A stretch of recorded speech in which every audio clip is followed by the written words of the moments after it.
So we're really excited to give this talk to you guys. It's interesting. Someone tagged me in a LinkedIn article that I looked at this morning, and it's literally brilliant. And it has to do with this type of, I'd like to call it humility. The humility, the silos we need to break down to really make machine learning go to the next level. And as many of you know, Greg and I are involved in integrated machine learning and AI together. It's a mentoring program. It's a blog. It's basically a family, a community. And we're looking for opportunities to grow this spirit in other areas. And I tell you what, Greg, I'm going to introduce you and you can introduce me.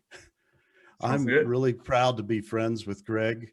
Greg would say he's not a data scientist. I would point out he's a data science student, but more importantly, he's like an expert conductor of an orchestra of talent, and he gets it. He's an industrial engineer background, but he has a spirit of looking for the value of AI. And you don't have to necessarily know all the down and dirty details of data science math to derive great value. And it's not just all of you that are inspired by Greg's great posts. I am too. I couldn't really keep up with all the changes if I didn't follow Greg Coquillo on LinkedIn. But I'm letting you read this slide. He's an amazing individual. I hope you'll all be following him on LinkedIn and continue to learn from him. And I'm honored to give this talk with him today.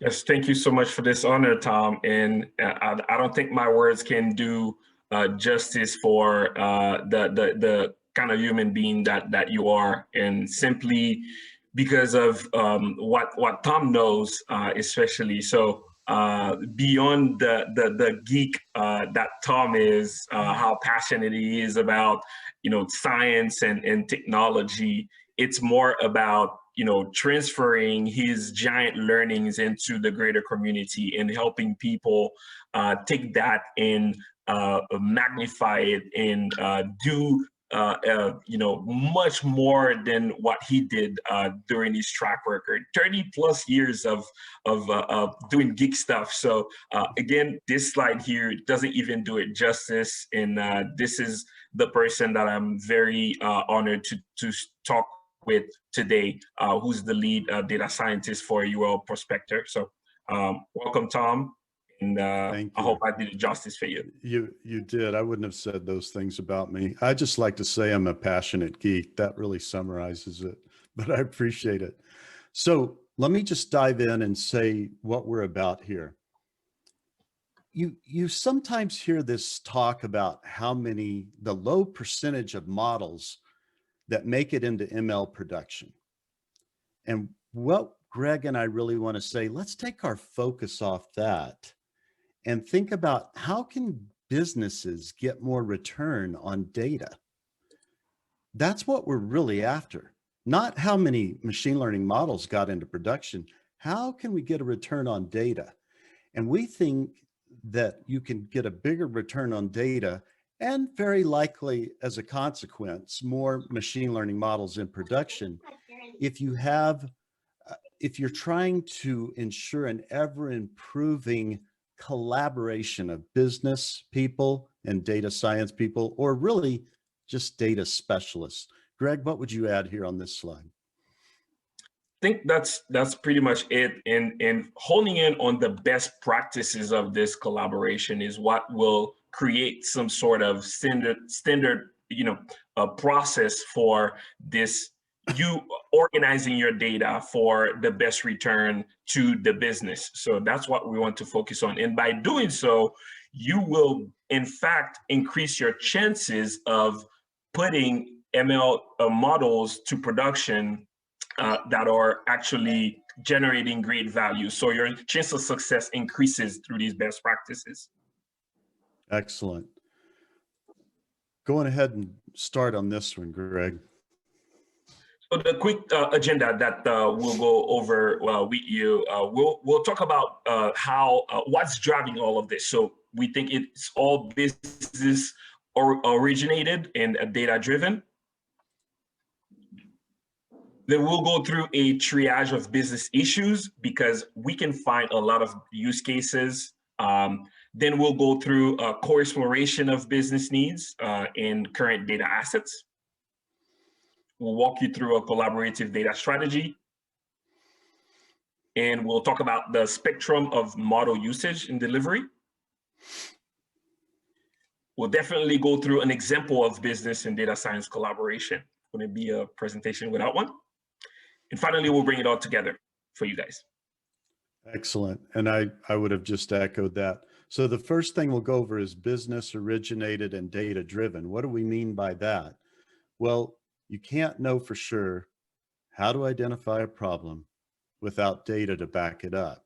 But again, we don't think we should just be looking at the data to give us all the answers. We need to work with business leaders, find out what's causing the business fear, what's causing it concern, what do we need to address right away. Now let's go see what data we have on hand or what data we need to collect to get there. So the triage of business issues. Greg? Now for triage, you always start with the why for the business. Why do you want to solve that problem? What does it give the business? What does it give the customer of the business? Then with all of this investigation that you would do with, in interrogating the customer, whether internal or external, you go to the data and this is the what. What do you need to address? And this is what the ground truth data will tell you, will give you where you're starting to form hypotheses that you need to test. Now, then you move on to the how. How do you fix the issue? And this is done by great data storytelling and machine learning when needed, because we do believe data storytelling can in fact solve issues and doesn't necessarily need a machine learning to be deployed to solve a customer problem, for example. Excellent. Now we want to explain how you do this co-exploration of business needs and include current data assets that the data scientists can help with on that. And so this comes down to two steps that lead to a third step. We triage the business needs like we've been talking about. We look at our current data assets, and then we devise a prioritization matrix that helps us know what business needs we can address soon and quickly, and what data assets we need to start growing as soon as possible. So if it's okay, I'll lead off on this one, Greg, and then I want to hear, make sure you back me up because I'll forget something. So what are the business priority needs? And then again, this is just elaborating that last slide. Do we have all the data needed on hand for that top business triage item? Maybe we don't. So we may have some on hand and we may need to collect some additional, but there may be a key data need that we don't have any data on. That should be a key to go start collecting data on that. And then we look for max intersections. And that helps us do, instead of some linear prioritization scheme, we've got a two-dimensional prioritization scheme. So Greg, oh, forgive me, Greg, did you want to add anything on that slide? No, I think that's it. I think you hit the main keys. So let's walk the audience through an example of that prioritization matrix. Here you're looking at the top, the business needs triage, and we call them BT 1 to 4 at the top, and they have their individual weights based on business need and important and impact. And this is an agreement with leadership, for example. On the right side, you have the data assets from 1 to 4, and these also have some weights, 1, 1.5, 0.25, and these are based on how complete the data collection is. Now, when we perform the dot product of these, we find that it's clear to show that BT2 at point 6 would be the first one you tackle, simply because you have all the data collection that you need for this business triage. And the next one to tackle would be the point 5, which is BT1. However, BT1 mandates that data asset 4 mandate that data asset 4 be completed in terms of data collection, which means the next action for BT1 would be to start collecting data right away for data asset 4. And as you go here, this just clearly shows you what kind of action plan you can implement and execute on based on the business needs, knowing that we all have alignment on what is the next task to tackle, so you don't go around and try to solve all BT1 to 4 at the same time. So it's all about prioritizing, and it's all about measuring the effort and the impact of what you're venturing into. And I would say, I love the way Greg explained this slide. The only thing I would add is this is like first base collaboration. It's really getting into looking together for a return on data. Okay, so now we want to go into that collaborative data strategy a little more. The goal of exploratory data analysis, EDA, and machine learning development is to ensure high quality, thank you, consistent data for storytelling and for data predictions that answers critical business questions. Again, there's no real need to go do machine learning unless we're trying to answer a business need, or in the greater scheme of the world, an organizational need. So what does that look like? A lot of times we go out and collect requirements and functions that we need to achieve, but we just didn't do a thorough job in the beginning. We forgot something. So we feel like frequent feedback throughout the process is required. Check in, the data scientists should check in with the stakeholders frequently, but the business people need to check in with the data scientists to update them on emerging business needs they might not have remained aware of. Why? Because they're geeking out on looking through the EDA and the modeling. Going ahead on this one, Greg. Now, for visualization, I always say you cannot have enough visualization of your data. And that drives home, confidence in both parties in what you're tackling so you don't get off track. And for me, visualization, especially around the EDA process, exploratory data analysis process, can also open up the audience eyes on where the solution lies. And sometimes through EDA, you can find out a good dashboard that provides you key actionable insights can result to a fully deployed solution that doesn't necessarily require ML modeling. And even inside of the ML development steps, you want some visualization there. And to me, this second point here also explains the beginning of what we call explainable AI, because at the end of the day, the end user, if it's on the business side, you want them to understand what's going on behind the scene in the back of the data and what was done to prepare it for the final development, the final deployment. And what Greg and I wanted to stress at this point, we're not asking business leaders to become data science experts. And we're not asking data science experts to become business experts. We're asking them to grow their appreciation of each other's arts and concerns. Why? Because that's the only way we're going to get a very strong return on data. So that's why we do this next thing. While we're doing feature conditioning, while we're doing feature engineering, those are key insights for the business. They need to understand what a feature is. If we only say, here's your prediction, thank you very much. Well, the real value comes in understanding, oh, you're saying in this model, that feature was key. We can act on that feature now. Thank you. That's why they need to have some modicum of understanding of what we do, but please, we need to, not right away, but we need to develop an understanding of their domain and what causes them to stay awake at night. Now, in this spirit, in the explainable AI spirit, the simplest way to do explainable AI is always run through a bunch of different models. There's one model I always love to use, or two models I always love to use, but I don't necessarily put them in production.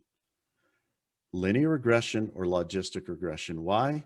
Because if you do good feature engineering, good feature conditioning, good data cleansing, those two models tell you so much. They may not give you the most accurate predictions, but that doesn't mean they don't reveal a lot of things. So that's all we mean here. Models used for exploratory data analysis may be different from models you put in production, but please, if you learn nothing else from me in the data science realm here, please don't develop your baby algorithm, your precious, like, what's that?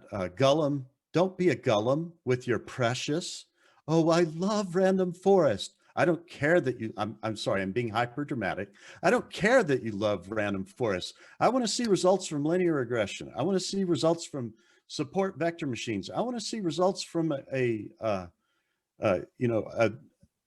neural network. And I'm hoping it's the business leader screaming for this sometimes. I want to see the spectrum of metrics you got and throw in some hyperparameters. That doesn't mean that business leader could go do it. It's just that that business leader gets it. There's no free lunch. You can't use your pet algorithm. You got to give me the algorithm.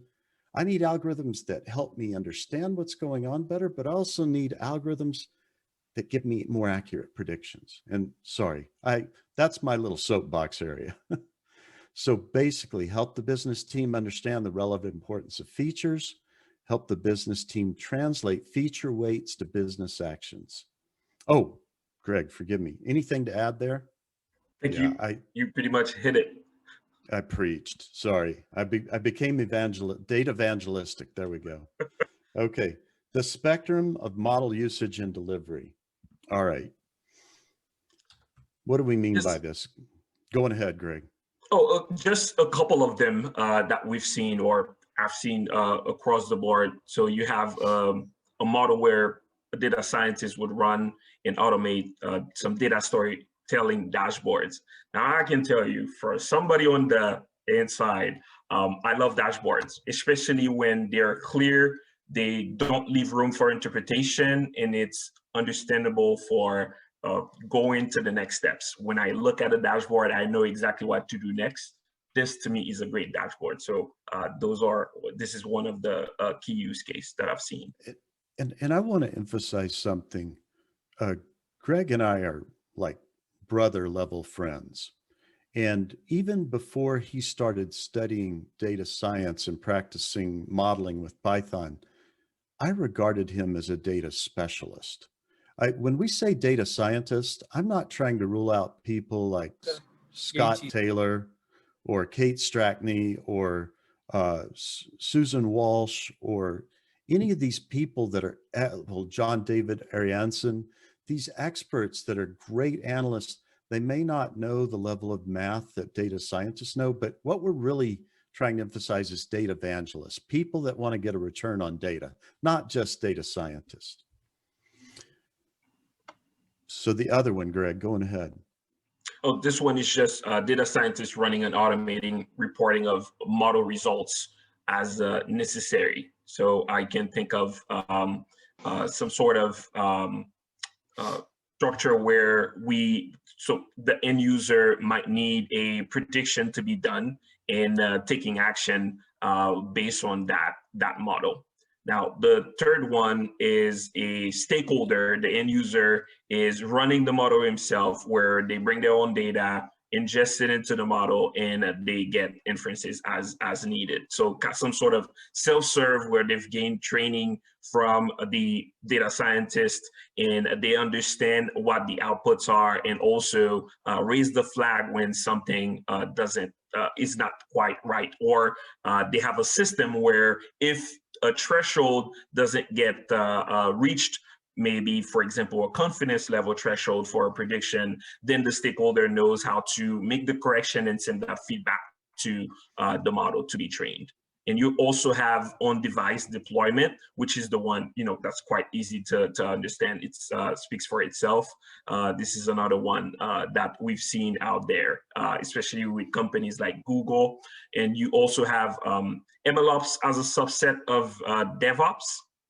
And this is where we start seeing an integration between data scientists and software engineers, and MLOps being a smaller part of the bigger ecosystem that we call DevOps. And the final one is MLOps that is being served and integrated into existing software applications. And sometimes these softwares are used internally or externally by the end users. And with that, those are MLOps that help serve key tasks that are powered by ML, that perform specific actions inside of an application that sometimes the end user is not aware of, but increasing the user's experience with the application. Excellent. Anything to add here, Tom? Yeah, and really, just in summary, all we're trying to say is, in the beginning, a data scientist may just have a model he's running and, reporting the results. Over time, that may grow to something that goes all the way to being operated with machine learning ops, similar to DevOps, and is constantly re-delivered to some software as a service web app. There's quite a wide spectrum on the way we deliver models, but again, the focus is trying to get that return on data as soon as possible. Okay, examples of business and DS collaboration. So I'm going to let Greg share this because he lived this one. Go for it, buddy. Yeah, thanks, Tom. So this is pretty much one use case that I went through, and this is prior to joining Amazon. Say you want to reduce customer churn, and customer churn examples are everywhere in terms of helping people in data science get trained, but it is real life use case, and people at work do work on these situations. So let's say the first model was based on one key feature, that was price. However, you weren't getting the results that you were expecting. It was not really useful. Better than nothing, but not highly useful. Now, how would you improve that? You would go for one, what can you do about the data quality of price? If you can't do anything there, you have all the collections done, you have all the increase in quality for price, then you move to something else. Well, it turns out, if you talk to customers, you can get other important features that you can add to your model. Some of these features could be quality to dollar value, shipping speed, ease of order, and reorder relative to competitors. Now, with these three new assets or new features, you start to develop new data collection efforts. And with these three features now, you have a more robust model that can help you improve the churn model prediction. And now these features become more effective at retaining your customers. And what we want to drive home here is that improving the quality of these features is probably the biggest bang for your buck. It gives you the greatest return on your data. At the end of the day, it's about the quality of these features that you collect, that you feed into, that you use to model your machine learning model, to put together your machine learning model so you can get the best predictions and you return the highest value for your business. And all of this collection, it starts at EDA and can continue to predictive modeling, because again, quality data can tell you that a quality EDA performed will be the answer to a problem, and if needed, prediction modeling can be brought in to build the case. Anything to add here, Tom? Yeah, I have a fun test for the audience, and I have a really fun way of asking for volunteers to answer my surveys here.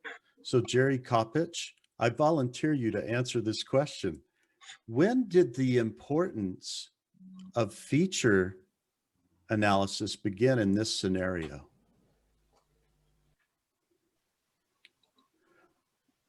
And if I've tricked you, forgive me. This is a really key point that I was hoping everyone would take away from this slide. Okay, I'm gonna, because I see your puzzled face. Let me ask y'all something.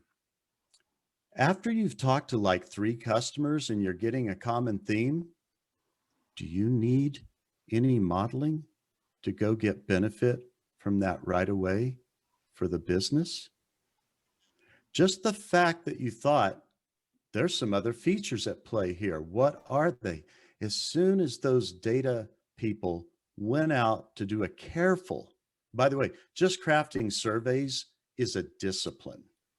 And so as soon as you've got 5 calls under your belt and you're seeing some feedback, go give that early feedback to the business. I'm going to keep collecting data, but oh my, we missed the boat here. We need to be focusing on this. We need to make sure we're winning relative to our competitors on this, this, and this. You can get value before you do this, but why do you run the models? Just to see how you are doing comparatively. Still to predict churn. The nice thing is just having a dashboard of how we're doing relative to our competitors on all these features, that starts giving the story right away. But even from those first 5 to 10 calls, you got value. Oh, we weren't thinking about these things. We need to win in those areas.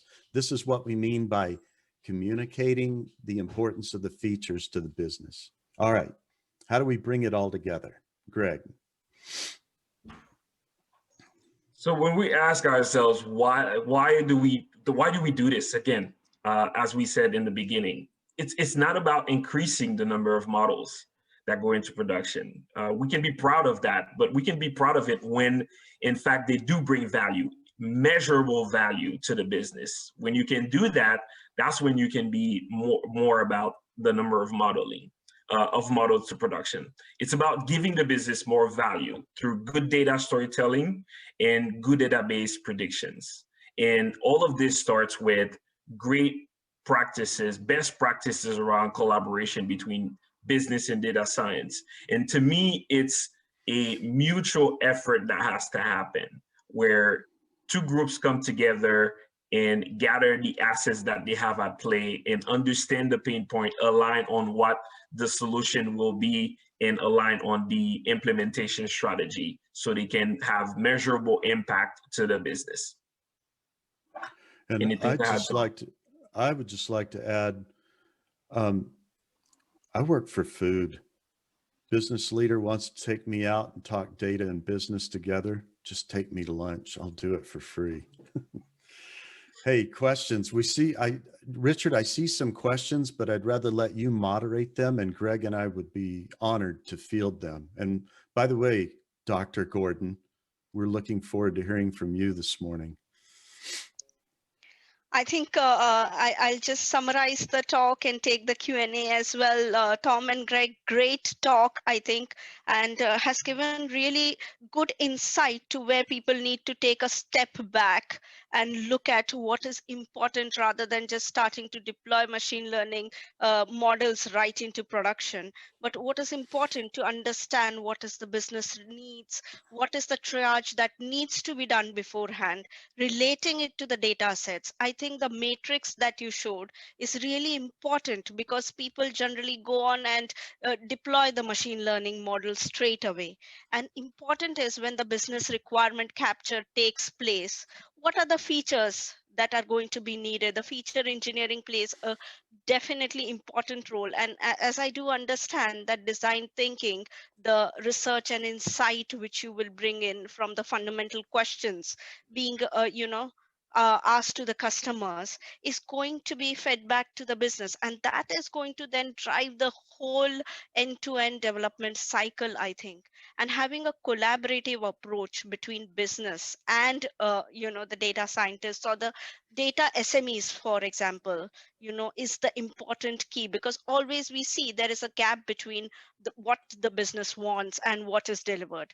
So I think that can be sorted once you have a collaborative approach between the whole cycle an agile DevOps cycle, why people call it nowadays, is because they want to bring in more collaboration between data scientists and the business needs. So definitely, I think, and how important EDA is, that's what you have brought to picture as well.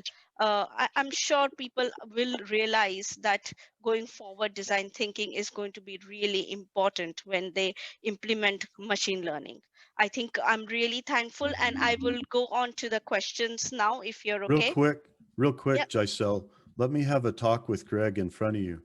Greg, so that this message gets out more, I say we approve Giselle of delivering it for us with our names too, because she just re-explained it better and more concisely than we've done so far. I was about to say the same thing. Yeah, you can give this presentation if you'll just give us a little credit, but you're saying it as well or better than we did. We can hold our pictures on each side of our head and Yeah. talking. Yeah, So. to make us look better. Yes. Thank you. It's my pleasure if I could do justice to it, because I have to really look it on the fly and summarize it. And now coming to the question, it's from Jitendra. So he has a couple of questions. So I would go ahead with it. How do you handle overfitting problem in real environment? How often do you train data when in production?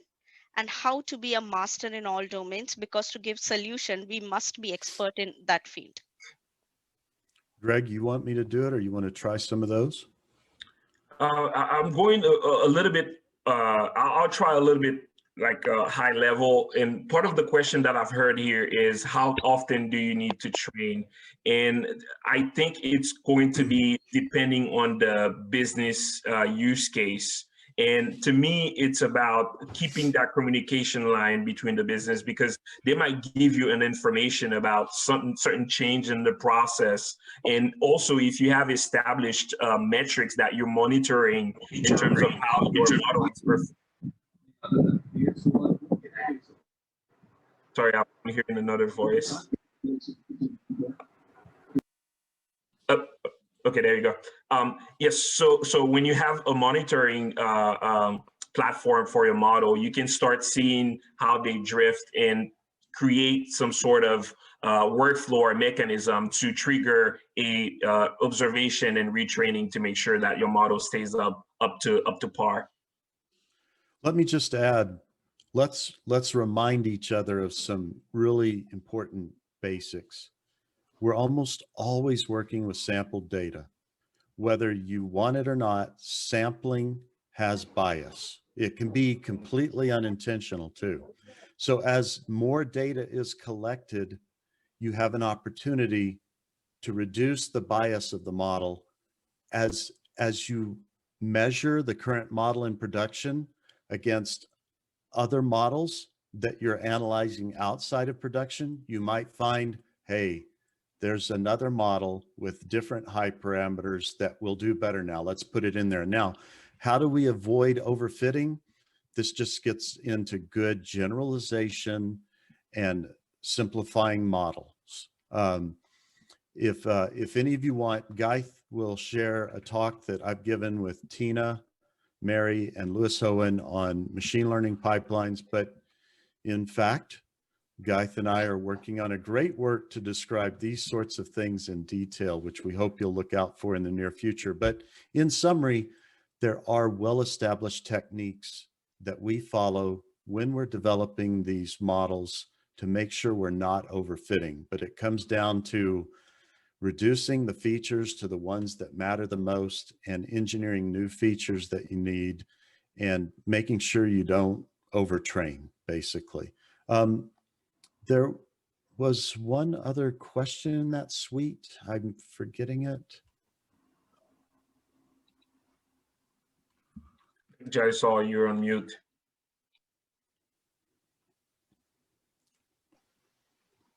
Sorry, I was talking on mute, I think. Yeah.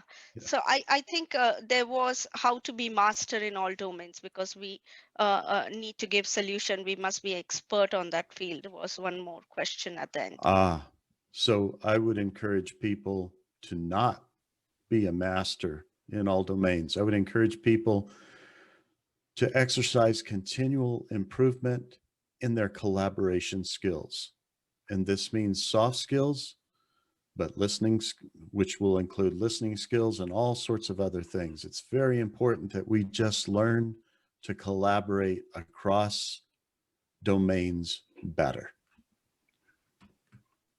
I will agree with that. And Thom would tell you too, which I agree with heavily, is you'll hear people say that people mandate that a data scientist has a lot of business expertise.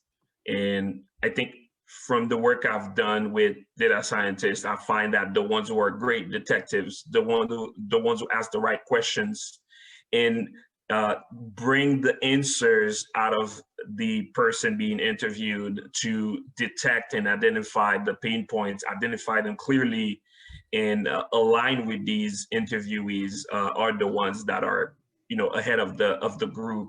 So be a great detective, ask the right questions, and that will give you industry knowledge as you go. So you don't have to focus on becoming an industry knowledge person on industry knowledge to adventure into the business side. So talk to people and leverage your communication skills to discover new things and propose new solutions for the business. Definitely. I think I can really agree on that, because that is the key to your talk. There are a few more questions. I'll go in for a few of them, and rest I would leave you to the chat to answer them. So there's a question from Mohammed Zuhaib. He has asked how to analyze model lifecycle and capture performance in real time. Well, this is everything that we're talking about on the EDA, exploratory data analysis, creating dashboards, even up to the point of creating predictive machine learning models. All of that can be automated. You can do it yourself, or you can go get automating tools. And but it's, if you're driving a car and you're as old as me, you appreciate the days of having all the gauges. Why?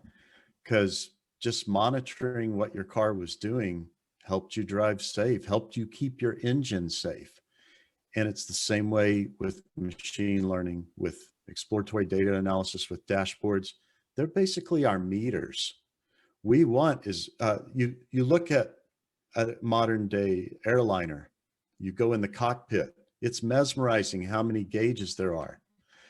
It's not that the pilots need to look at those all the time, but if an alarm goes off, now they know to look around and they say, that's key. We need to set alarm bells. We need to have ranges of good operation. We really can't. It's a optimization to decide. It costs effort to collect data and to make sure it's clean. So we want to be careful to decide. This is why, again, business needs to work with the data specialist to figure out what do we most need. It's a collaboration. Definitely. Thank you, Greg and Thom. It's a great talk and great learning today, I think, for people to understand how important collaboration is. And now I would call upon Richard to take over for the next speaker. Thank you.